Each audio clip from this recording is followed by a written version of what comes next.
Ladies and gentlemen, I want to welcome you to the third episode of the Darnell Weeks Show. And as I told you, we would be covering a famous unsolved true crime case. And I have with me a legend in the making, at least in my opinion. You've seen him on the History Channel, and the show itself was called History's Greatest Mysteries. And you've seen him on Peacock in the show The Myth of the Zodiac Killer. Please welcome true crime author Mr. Drew Beeson. Mr. Beeson, how are you? Doing well. Thank you, Darnell. I really appreciate your support over the years now, man. We've been friends now for a good few years at least. Yeah, And and you've it's always been an ardent supporter of everything I do. So I really appreciate, you being there for me all these years now.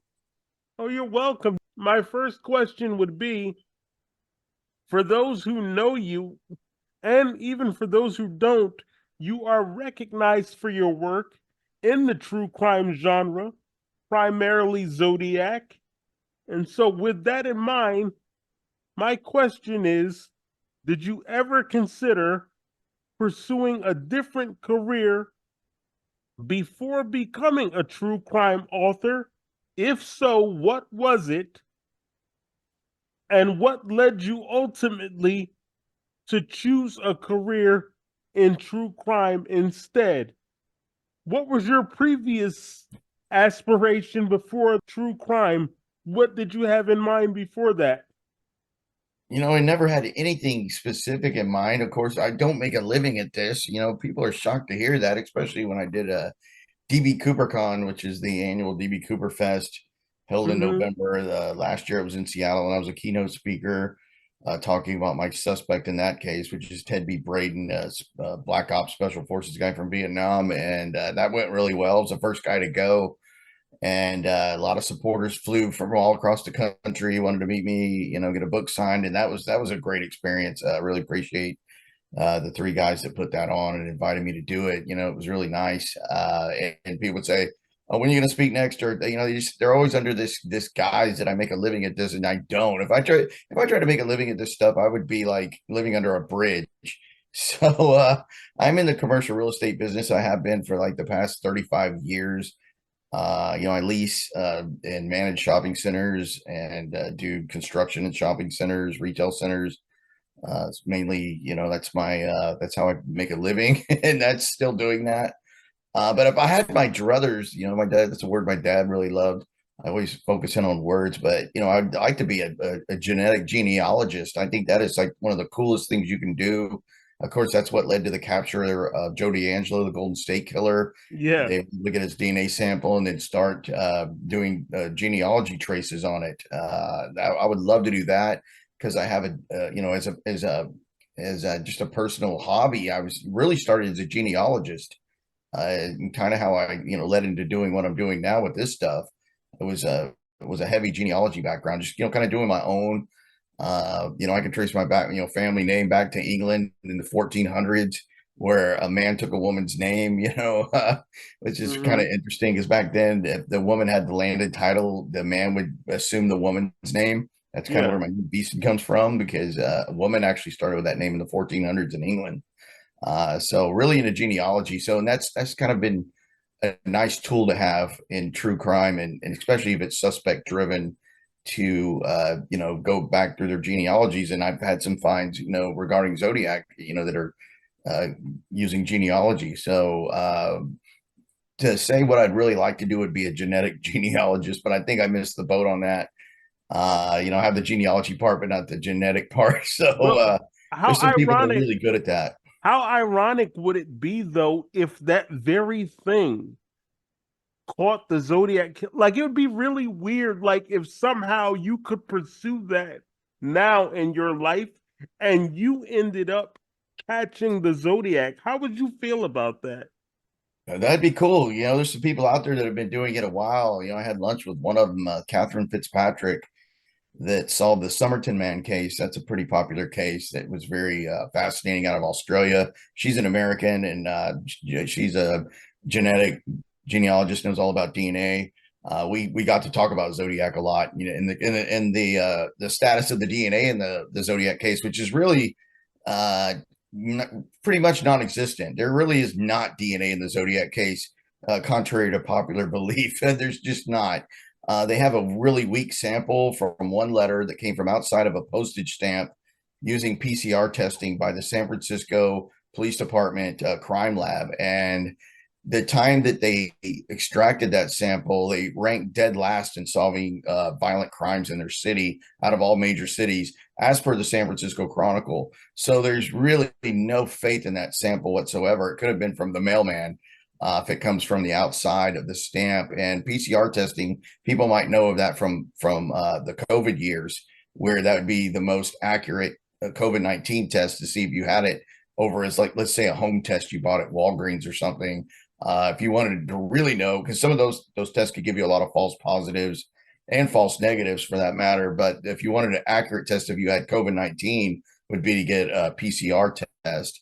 And that's the same that they were trying to use to get that DNA sample from the 78 letter. And another thing to add to that is the 78 letter is not even considered Zodiac canon, meaning there is no consensus that the Zodiac even wrote the 1978 letter, which starts with the phrase, this is the Zodiac speaking his famous intro and says, "I am back with you."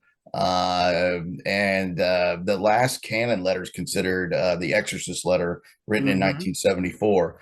So the best sample they have comes from a letter that's not even guaranteed to have been from the Zodiac himself. And this, of course, is the DNA tested against Arthur Lee Allen, still the prime suspect in the case to this day. He'll come into play a lot here.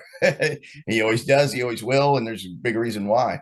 It's hard to separate out Arthur Lee Allen from this case. You know, he's like, I've heard him, he's like, I've heard it referred to as like gum stuck to your shoe. You just can't get him off.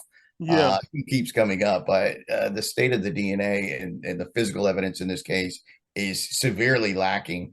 So I don't think the Zodiac Killer case will ever be solved with DNA, unfortunately, or genetic genealogy like they did in the Golden State Killer case, which Paul Holes was very instrumental in that. And even though Golden State Killer was obviously a serial killer, he was also a rapist. The Zodiac Killer was not. He did not sexually assault any victim that we know of, and therefore did not leave any tangible DNA behind.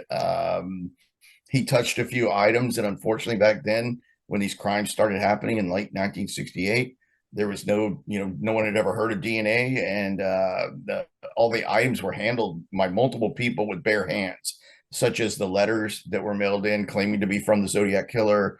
There's some bindings used at the third canonical crime at Lake Berryessa in September of '69. And those bindings were handled by the Napa Police Department, who had jurisdiction there over that crime. And it's just contaminated. I mean, there's some partial fingerprints from two of the crime scenes in the Zodiac case, and none of those parcels match each other. There is one case file that someone had dug up fairly recently that says that one of the parcels did from Paul Stein's cab. It was the fourth canonical crime by the Zodiac. It was a cab driver named Paul Stein in Presidio district of San Francisco. It said that one of the parcels did match one of the letters, I think, written after Paul Stein was murdered, but they're very, very, they're not good samples. They're just not. I mean, they're partials. They've never come back to any known suspect, including Arthur Lee Allen. So I just don't think those fingerprints are going to lead us anywhere, or we'll ever find any DNA in this case. So if it gets solved, it will have to be by other means. Okay, but with that being said, there have been many suspects and theories over the years, with the primary suspect, as you pointed out, being Arthur Lee Allen. But there have been others named like Richard Gaikowski and Ross Sullivan and Lawrence Kane, among others.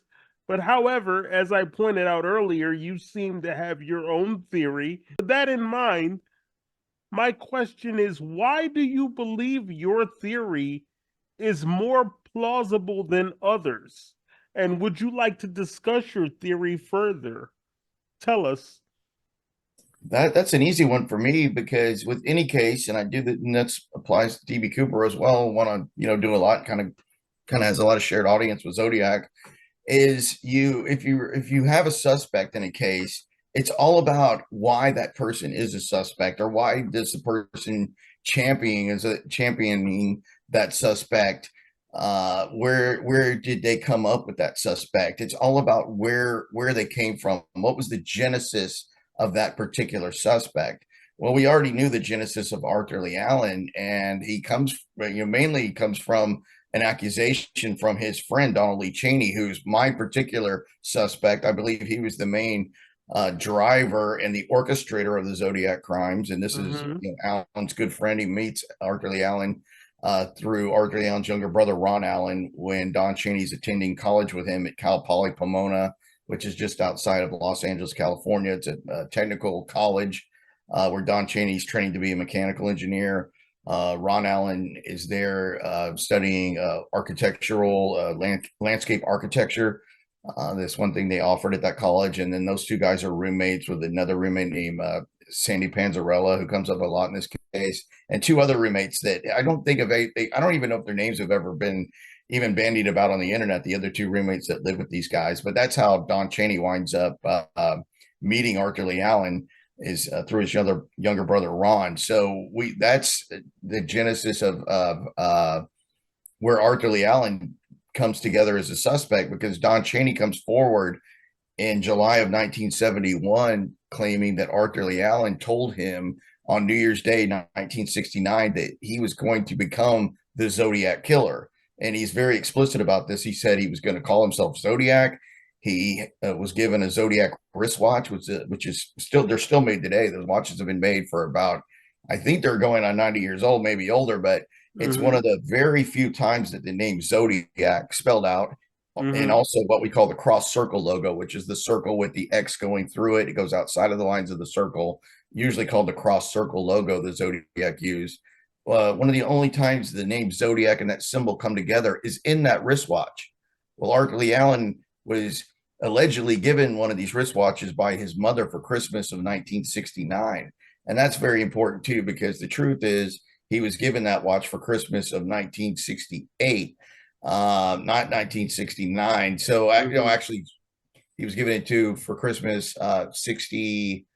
68, and actually he got it in 67, according to his brother Ron, who got an identical Zodiac watch, which were popular with skin divers, which is what one thing that Arthur Lee Allen did. He was actually Mm-hmm. a champion platform diver. He was one state in college, and in high school he was literally kind of a pseudo celebrity in Vallejo for being a diver, and he was just that good at it. People have this image of him now and later in life as just this huge blubbering loser. But when he was in high school and his early days in college, he went to junior college, and then later he goes to a 4-year school at San Luis Obispo, Cal Poly, which is sister college to Cal Poly Pomona. He's still diving and still winning awards and trophies, and he's just that good at diving, at platform diving, and he's kind of a local hero in a way in Vallejo until he loses the ability to be such a good diver. But anyway, going back to your question, Allen becomes a suspect because of Don Cheney. Don Mm-hmm. Cheney enters this in 1971, very early on, because these crimes have occurred from December 1968 all the way through October of 69. And then there's a series of letters that are coming as well that go all the way through 74, maybe later, we don't know. But the difference is, in my theory, is that Don Cheney inserted himself into this case willingly in July of 1971. That's why we know who he is, because he comes forward saying, my friend told me he was going to call himself Zodiac, Mm-hmm. and he was going to kill couples on lovers' lanes, which Zodiac did on his first 3 crimes. And then he also claims that Arthur Lee Allen drove him to 2 of the crime scenes, one being Lake Herman Road and the other being Blue Rock Springs Park, which is in Vallejo, California, not far from where Arthur Lee Allen lives at 32 Fresno Street.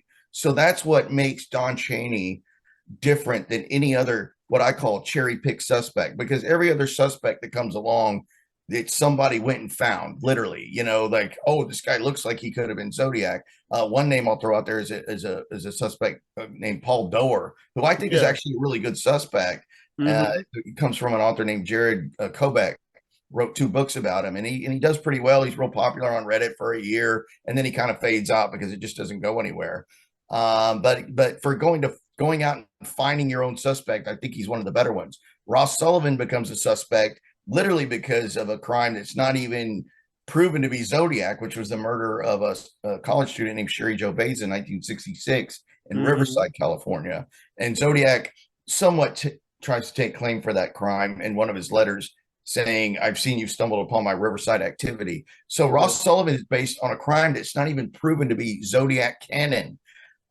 So it's all about where the suspect came from and who found him. Larry Kane was, you mentioned the name Larry Kane. He's a suspect that's been bandied around in this case for years now. He comes forward due to one retired police officer that was studying the murder and abduction of Donna Lass in Reno, Nevada. And that's not proven to be Zodiac for sure. It could have been, but they later find her skull. And that's like the last biggest news in the Zodiac case. I think that might have been now 2 years ago. That's how long we go without any news in this case. But they actually did find the skull of Donna Lass. And she's brought up in the Zodiac case a lot. But there's no proof that Zodiac ever murdered Donna Lass. And he certainly never abducted any of his victims in the canonical crimes, which are 4. So it's all about where the suspect comes from. Don Chaney literally lands into the case, inserting himself into it in July of 71. And in a case now that's well over half a century old, that's a blinking light of, hey, what's going on with this guy? No one went out and found Don Chaney. Don Chaney found the case. He said, I can solve it. I know who did it. My friend did it. And it all comes from there. That's why he's better than any other suspect, because he inserts himself into the case in 71, and his stories are not consistent. Everything he says is not consistent, such as his timeline of when Arthur Lee Allen told him he was going to become the Zodiac Killer and commit these crimes. Don Chaney originally says that happened on New Year's Day of 1968. Then famously, he moves that timeline to New Year's Day, 1969, a very critical error on his part. And he does it for a reason, because his original story was that he went by Arthur Lee Allen's house to cheer him up for getting fired from his job at Valley Springs as an elementary school teacher because he was groping the children, which is true. But what Don Chaney didn't plan on is that somebody finally went and looked up when Allen was actually fired from Valley Springs. And that wasn't until March of 69. So now he's got 68, sorry. So now he knows he's got to move that timeline from New Year's Day 68 up to New Year's Day 69. And he had many other inconsistencies that I have found when I really dug into the guy, because he lands on my radar after I watched a documentary called His Name Was Arthur Lee Allen. It came out in conjunction with the David Fincher film in 2007 called Zodiac. Great movie. Lots of stars. I've seen it. I've seen it. It was great.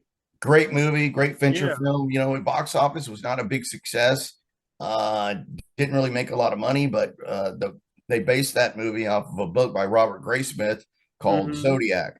And Robert Graysmith was around from the early years, from working at the San Francisco Chronicle as a political cartoonist. And he just happened to be there at the right time. He's working around Paul Avery, one of the few people that ever got direct correspondences from the Zodiac Killer, actually knows daughter very well. So Graysmith was just in the perfect spot to experience things that were going on with the Zodiac Killer back in the early days of being in the city of San Francisco when it was all happening. So he starts writing his seminal book on the case years later. And I think it took him like 5 or 6 years to even complete. He follows it up with another book called Zodiac Unmasked, but all the rest is history. But the movie was based upon his book Zodiac, which I think came out in 80. God, I want to say 1986. I might be off a couple of years, but I think you're correct.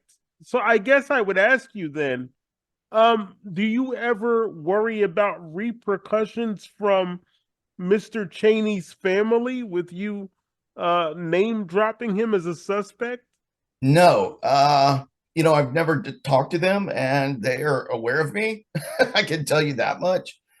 If I was them, I wouldn't be real happy with me either, because I kind of snuck into someone's Facebook to find some more information that I used that wasn't locked. I didn't do anything illegal, but I wouldn't like anyone really doing that to me, but I realize the internet, if you have an unlocked Facebook page, it can be perused, and there's really nothing you can do about that.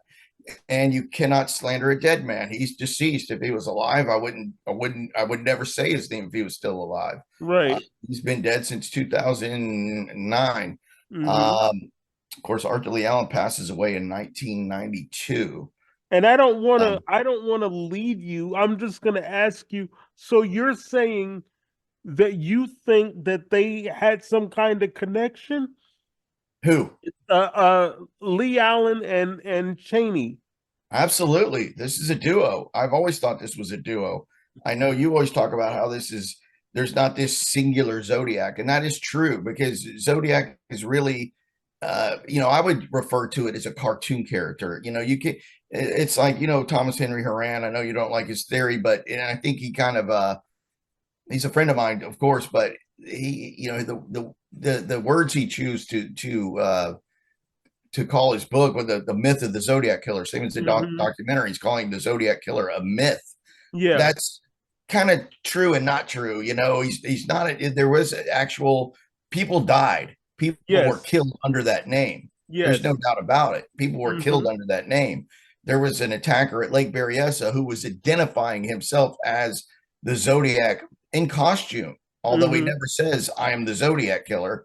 He's wearing the cross circle logo over his costume. He's hiding his face. But at that moment, he's either acting the role or he's portraying the Zodiac Killer. Hmm. So somebody existed that attacked these people. One thing that is so crazy about this case is you can't say with 100% certainty that even in the four canonical crimes that it was the same attacker in any of the two crimes. There's a lot of similarities, but there's no physical evidence tying any of the two crimes. None whatsoever. So And you can that's see how fine. Warren can come up with a theory like that Hmm. because it's true. You cannot 100% say that the attacker at Lake Herman Road, which is the first canonical Zodiac crime in December, it was December 20th, 1968. Sometimes I want to say 18th because that's Arthur Allen's birthday. Also, Paul Stein's, which is interesting. They had shared a birthday, December 18th. But the first Zodiac known crime that's attributed to him is December 20th of 68. And then you go all the way to the Paul Stein cab driver being killed in the city of San Francisco on October 11th of 69. So these are all these, crimes are happening within 10 months of each other. There's no absolute proof that the same attacker was at even two of the crimes, much less Okay. all four. It was just what the police believed at the time. My question to you is, do you believe that these are serial killings? Oh, Are they absolutely. connected? Absolutely. I think at least three of the four canonical crimes I think were done as tandem brainchild between Arthur Lee Allen and Don Chaney all day Okay. long. We have two things going on. We have four different crimes where one attacker is present, and then we Hmm. have a series of letters and cards sent in by someone claiming to be Zodiac.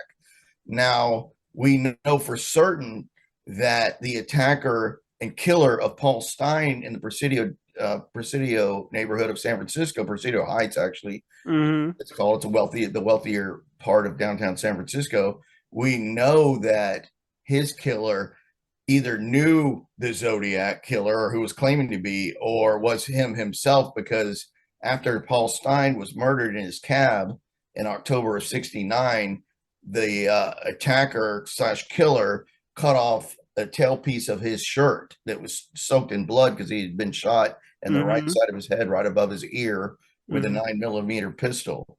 And of course, there was blood everywhere. And the attacker tore a good tailpiece section off of Paul Stein's shirt and kept it. He later sends in a letter with a piece of that bloodstained shirt that was matched to Paul Stein's shirt. So the letter the letter mimicked anything the Zodiac had already written previously that was thought to be genuine Zodiac. The handwriting was very similar, if not exact, to a lot of the other letters. And obviously, he's got access to the shirt. So he was either the killer himself of Paul Stein, or he at least knew who the killer was to get access to his bloody shirt. So there wound up being two other pieces of shirt mail with two other correspondences. One, I think, went to the San Francisco Chronicle. Another went to attorney Melvin Belli, who lived in the city of San Francisco. In the movie Zodiac, they show a piece of the shirt coming out of what's called the Halloween card that was sent to Paul Avery. That's pure Hollywood. That never happened. I don't know why Fincher decided to do that. I guess it was for dramatic effect. That didn't actually happen. I think they just did that for I don't know, being Hollywood, because they show the scene where Paul Avery, being played by Robert Downey Jr., receives the card at his work at the San Francisco Chronicle, where he is a crime writer at that time. And he opens up the Halloween card and the piece of shirt falls out. So that didn't actually happen. That was all Hollywood. Okay, Zoom is telling me I'm running out of time, so I got to hurry up with the next two questions. The third question being, now you have followed the Zodiac case for many years. You've even written a book on the subject titled Sighting In on the Zodiac Killer. And additionally, you have your own podcast dedicated to the case called the Zodcast. That's the name of your podcast. I think that's a very cool name, by the way. In 2023, your hard work finally paid off when you starred in two television specials. One was The Myth of the Zodiac Killer on Peacock, and the other one was History's Greatest Mysteries. How did that come to be? Like, how did you become involved with these television specials? Well, I could tell you at least on the Zodiac, that of course follows the theory of Thomas Henry Horan. He's a friend of mine. In the early days, I knew of the theory. There was a guy that I was working with that, doing some podcasting and some voiceover work with, was a fan of his theory, and I had never heard of it before. I hadn't even seen the movie at this point, and he asked me, "Do you follow?" I told him, I was already into DB Cooper, and it did the DB Cooper Vortex podcast. My friend Darren Schaefer is the host of that very popular all DB Cooper podcast, and he brought up, "Hey, are you into the Zodiac Killer?" And I said, "Not really, but I'm interested in it. Tell me more." And he kind of started filling me in on some things I didn't know. He really got my interest really high in it. He was an original believer in like that theory of Thomas Henry Horan, where he feels that the actual killer and the letter writer are not the same person, is basically what it's based on. He thinks a guy named Hal Snook, which was an investigator in the case for Napa Police Department, he was a detective for Napa, was actually the letter writer, who does have similar writing to the Zodiac. Was actually the letter writer in the case, and various other individuals were actually doing the attacks. Possibly the Hells Angels on one. He thinks it's possibly Dennis Land, who was a park ranger at Lake Berryessa, was the perpetrator of the Lake Berryessa attacks. That's kind of how, what his theory is based on, and I thought that was pretty fascinating. And I remember early on, people would ask me to debunk that. Hey, can you debunk Horan's theory? Because he's kind of a guy that's like, hey, he's just doesn't take a lot of crap off of people, kind of like me, and I kind of like that about him. And I never really saw a reason to try to debunk that theory, because I thought that this case had a place for a theory like that, especially because it was already a 50-year-old case at that point, almost over, and it's not solved. The physical evidence isn't there. You can't even, like I said earlier, you can't even 100% say that it was the same attacker at two of the crimes. So a theory like that's going to arise, and I think it has its place. So It's hard to tie into my theory, how but did I you always get thought it had involved? its place. So the long story short is, I never spoke ill of his theory, which leads to a friendship between us. And he brought me into that show to be somebody else that knew the case, that wouldn't really speak ill of his theory, but also have a different theory. So that's kind Okay, of, they kind of brought me in to be a contrast to that. And they that also makes brought sense. on Zodiac expert Michael Butterfield, who really kind of attacked the theory head on, where I Yeah, was more of a friendly supporter, but still have a different theory guy. yeah, I know it's hard to yeah. explain, but that's why they brought me on. Of course, they had to interview me, and they were kind of interested in my theory as well and had a lot of film on that, but a lot of it hit the cutting room floor. But that was fine. I was really happy to be involved in it. They flew me out to go to the sites, and we actually filmed that in a house in Benicia, California, which is just outside of Vallejo, close to Lake Herman Road, Blue Rock Springs Park, where two of the crimes occurred. So it was a great experience. It was really kind of full circle. Well, I'm running out of time, but I guess I'll ask you very quickly. As I pointed out, most people know you because of your work with this case. And I know that you, along with others that are interested in this case, hope that it'll be solved one day. So, my final question to you is, if you could choose another famous unsolved case to be solved, which one would you want it to be? What other famous unsolved case do you want to see solved? That's a great question. If you asked me that before they found Richard Allen for the Delphi case, I would have said the Delphi case. But I'm pretty darn sure that Richard Allen is the man that did those horrific murders of those two girls. Yeah. Would have absolutely gone with that because it was just so horrific. A child was involved. I'd probably say John Benet Ramsey. Okay, that's very interesting. I like that. Well, Mr. Beeson, I wish I had more time with you. I want to thank you for being on the show. Guys, if you haven't checked out the book already, it's called Sighting In on the Zodiac Killer. And you can also see Mr. Beeson on the Peacock special, Myth of the Zodiac Killer. Mr. Beeson, thank you so much for being on the show. I really appreciate it. And maybe if something comes up, we can do a follow-up episode. Sounds good, my friend. I appreciate all the support over the years. So thank you so much for being on the show. Thanks, Darnell.